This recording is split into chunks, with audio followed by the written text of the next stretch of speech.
एक जैसा कि नाम में आता है सनसना ललकार, निश्चित रूप से ये ललकार गूंज रही है देश में। मैं देखती हूँ इनका न्यूज चैनल जो प्रतिदिन कुछ ना कुछ ललकार लेकर के आता है। और बाकी हमारे बीच मंच से चूंकि नाम से मैं परिचित नहीं हूँ, फिर भी जो नाम मेरे पास है, जैसे आदरणीय रंतु जी का नाम मैं अभी पहले सुन चुकी हूँ, आलोक जी और भाई साहब शर्मा जी, अभी हमारे पुलिस अफसर जिन्होंने अपनी बात बड़ी दमखम से यहाँ रखी और बहुत सारा प्रभाव आपने छोड़ा। मैं सभी को मंच पर नमन करते हुए और सदन के लिए विशेष रूप से क्योंकि नमन करती हूँ, क्योंकि सदन के बिना तो मंच कभी पूरा नहीं होगा। तो जोरदार ताली से आपसे चाहती हूँ कि मंच का अभिनंदन करें। रूहे के परिंदे, जैसा कि स्पष्ट ही है कि इनके शब्दों में जो जादू है, इनके भाव में जो जादू है, जो प्रेरणा है, आदरणीय पिता के लिए जो श्रद्धा व्यक्त की जाती है। हमारे सनातन परंपरा में श्राद्ध पर्व भी आता है। श्राद्ध पर्व के पूर्व भी इतना सुंदर श्राद्ध पर्व इन्होंने जो आयोजन किया है, मैं इसके लिए हृदय की गहराई से उनका आभार व्यक्त करती हूँ। इसलिए भी आभार व्यक्त करती हूँ कि इस आयोजन में मुझे शामिल करने का प्रयास उन्होंने किया, इसके लिए भी आभार है। रूहे के परिंदे आत्मा के पंछी के माध्यम से उन्होंने अपनी उड़ान भरकर जीवन की नए प्रवृत्ति कवित्री शकुंतला सरयू परिया की रचनाएं स्त्री जीवन का संवेदनात्मक विस्तार है। इनकी काव्यात्मक अभिव्यक्ति में सहज और सरल शब्दों से समाज की विकृतियों विडंबनाओं को अपने शेर व शायरी के माध्यम से एक गहरे यथार्थ की अभिव्यक्ति दी है। वे शब्दों से भाषा का अवरोधन करते हैं और व्यंग्य की सीमांत शक्ति से सामाजिक राष्ट्रीय चेतना को जन्म देती है।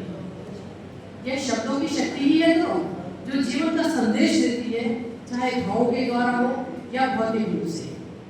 विभिन्न मंचों और संगोष्ठियों में उनकी कहन शैली और प्रस्तुतिकरण से श्रोताओं के मन में एक स्वाभाविक दाद निकल आती है और वे सदन में बैठकर कह उठते हैं, वाह! उनके व्यक्तित्व, लक्षण व्यक्तित्व और कृतित्व की विशेषता भी है। शकुंतला जी का व्यक्तित्व केवल गजलों के चंद अल्फाज पर नहीं सिमटता, अपितु एक कवि, एक लेखक, एक संयोजक, एक अभिनेत्री, एक गायक, एक मंच संचालक के रूप में एक सहज मानवीय दृष्टिकोण अपनाती भारतीय स्त्री भी है। ऐसी भारतीय स्त्री जो अपने संयुक्त परिवार को अपने में समेटे, अपनी बेटी, अपने दामाद, अपने पति, अपने भाई, अपने माँ, पिता, ससुराल और माई के पक्ष दोनों कुल के रिश्तों को रिश्तेदारों की प्रेम की गांठ अपने पल्लू में बांधे रखती है और इस गांठ में बंधे रहते हैं। हम जैसे साहित्यकार, सहयात्री, मित्र बनकर उनके आकर्षण में एक गुलाब में चले जाते हैं। कहते भी तो हैं कि रईमन धागा प्रेम का, उस धागे प्रेम के धागे में बंधे हुए हम त्वरित गति से आगे चले जाते हैं। कुछ कह गुजरने की बेचैनी उनके साहित्य को दिशा देती है। वो स्वयं कहते हैं कि रहना चाहूँ मैं यूं गुमनाम कलम के साथ, मेरी या मेरी जिंदगी को सजन की कहानी है। और हमने उनकी एक पुकार सुन भी ली, तभी तो यह नाम ऑडियो, वीडियो, प्रत्यक्ष और परोक्ष रूप से जगत में सहल पा रहा है। आपकी दोस्ती और रिश्ते के भी हजार रंग हैं। वो कहती है कि यारों पर लिखना, कभी तकरार पर लिखना, मन की बात करते हुए कहती है कि शेरों है क्या? शेरों हमें कुछ नहीं मालूम, बस इतना जानती हूँ कि जब दर्द की गोद में शेर बनता है तभी वह अपनी बात का अंदाज इन शब्दों में व्यक्त करती चलती है। वह आगे कहती है कि बहुत तकलीफ होती है जब निगाहों में ऐसे मंजर आते हैं, जब कोई कंधों पर बचपन का बोझ लिए नन्हे कदम से डगमगाता चल रहा हो, जब कोई बेटी पढ़ना लिखना छोड़कर बर्बादियों की जंगल की ओर धकेली जा रही हो, जब सिक्कों के बगैर घर में कोई बेटी बुढ़ियाती हुई हताशा के नगमे गा रही हो, जब नन्ही चिड़िया बाज के पंखों में चली जा रही हो, जब रेजा रेजा जिंदगी भर रही हो, तब सरकारी नाकामियों से हर आदमी हैरान हो। जब लोगों के फिक्रे ताले खुलने, तब लोगों के फिक्रे ताले खुलने लगते हैं और आंखों में दर्द के छाले रिश्ते हैं। वह प्रतीकों के माध्यम से फिर कह उठती हैं कि आओ बचा लें, आओ बचा लें जमीन की धड़कन, आओ बचा लें जमीन की धड़कन, बचा लें जिंदगी, इंसानियत की संजीदगी की जुबान, बचा ले आंखों की दुनिया, बचा ले जिंदगी के मोहब्बत के तराने, और बचा ले आज अभी से जिंदगी की खुशियों के ताबीर से। वास्तव में वर्तमान समय की विसंगतियों के साथ शकुंतला जी की कविताएं निराश में भी आशा का संचार करती नजर आती है। बेपुरखों की नसीहतें नई पीढ़ी को सौंप देना चाहती हैं, जहां माँ के विशाल आंगन से इनको विशाल आकाश मिला हुआ है। धड़कता है कोई मेरी हर खुशी में, मेरी आँखों के में नूर है, मेरी तारा है बेटियां, कुल सितारा है बेटियां, मेरा मन है वरदान है बेटियां। ये तो बहुत ही सुंदर बन पड़ा है। लगता है समुचित जगत की समस्त बेटियों के लिए यह गीत एक वरदान से दिखाई देता है। खिलखिला कर हंसती है तो दमकती सी दिखती है, फुलझड़ियां हजार बरसाती सी दिखती हैं, और अंत में कहती हैं कि मिल जाएंगे कितने दिल जब हमसे ना होंगे वफाओं में। समसामयिक मुद्दों पर बात उठाती हुई वे मणिपुर तक जा पहुंचती हैं, और वहाँ की स्थिति को देख करके वहाँ से उनकी कलम बोलती है, पूर्व से आ रही सीधी सी हवा, पूरब से आ रही है सीधी सीधी सी हवा, इंसानियत हो रही है जो फल फूल।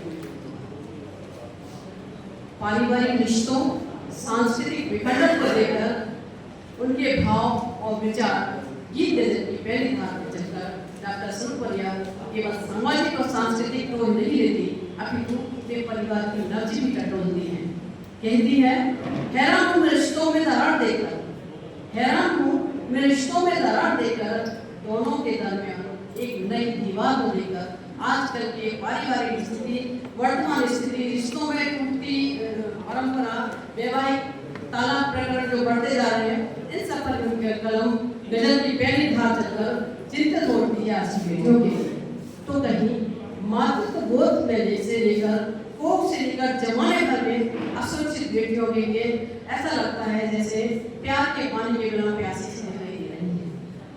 एक सहज संवेदनात्मक भाव उनकी गजलों में गहरे अर्थ तलाश कर नजर आता है, जैसे बेटियों को कोई इलाज, जैसे बेटियों को कोई इलाज।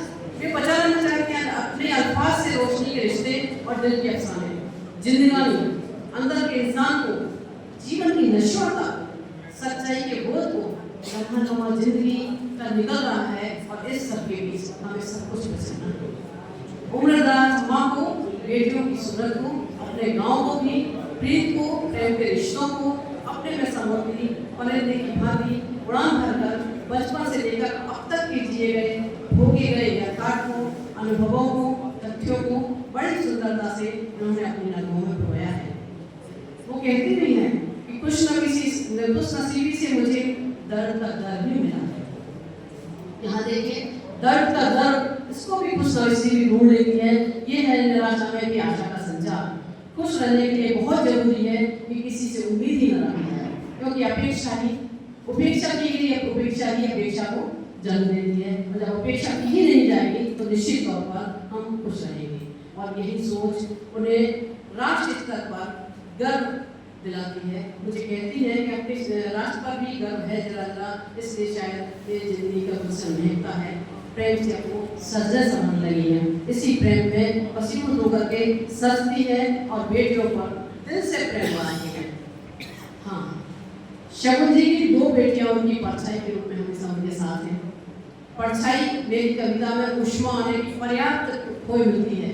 तो रचनात्मकता के साथ आंगन के गांव, बंधन, पीपल, जामुन, दादी के लहंगे, जम्पर, चूनर, दादा की पगड़ी, धोती, सब कुछ बनी हुई है।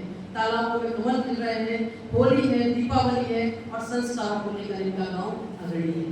छोटे छोटे एहसासों को बुनती इनके काव्य बंधन जीवन के हर दरियाओं से होकर गुजरते हैं। पिता हैं, माँ हैं, बेटियां हैं, प्रेम का संचरण भी करते हुए दुरुस्त आ रही हैं, रिश्ते लाते भी हैं। हीर रांझा का प्रेम भी है, नदी भी है, पेड़ है, पहाड़ है, यहाँ तक कि बटमार भी है। गजल की धार पर शकुंतला का काव्य रोही के पर्दे में जहाँ लहजा बैठी की धार बनाकर व्यंजित होता है, वहाँ हमें सामाजिक राजनीतिक बुराइयों पर, अनैतिक आचरण पर बार करती नजर आती है। कहती भी है कि अंधेरों पर वार होना चाहिए, अंधेरों पर वार होना चाहिए, हर किसी को रोशनी से प्यार होना चाहिए। डूबता सा दिख रहा है बेड़ा, फिर यहाँ जमीन पर एक अवतार होना चाहिए और यहाँ पर सनातन परंपरा के उस अवतार रूप को वो याद करते हैं। मानवीय संवेदना की यह लघुतर संवेद आम आदमी को अपने आप का भी भरोसा दिलाते हैं, अपने आप पर भी जीना सिखाते हैं।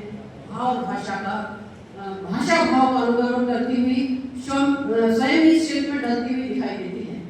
पाठ्य के साथ रचना संसार से गुजरकर सांस और संसार के बीच के उजालों को चुनता हुआ एक जीवन रिश्ता कायम करता है। एक उनका गजल संग्रह के लिए, एक काव्य बंध के लिए बहुत बहुत आभार, बहुत बहुत बधाई और आयोजक मंडल का आभार कि मुझे मंच दिया और इस में शामिल किया और अभिनंदन किया। इसके लिए बहुत बहुत आभार व्यक्त करती हूँ। शब्दों के साथ अपनी वाणी को प्राप्त देती हूँ कि पता नहीं भविष्य का न भूत काम आएगा, पता नहीं भविष्य का न भूत काम आएगा, प्रयत्न वर्तमान का सदैव काम आएगा, न देव काम आएगा न दैव काम आएगा, आदमी ही आदमी को सदैव काम आएगा।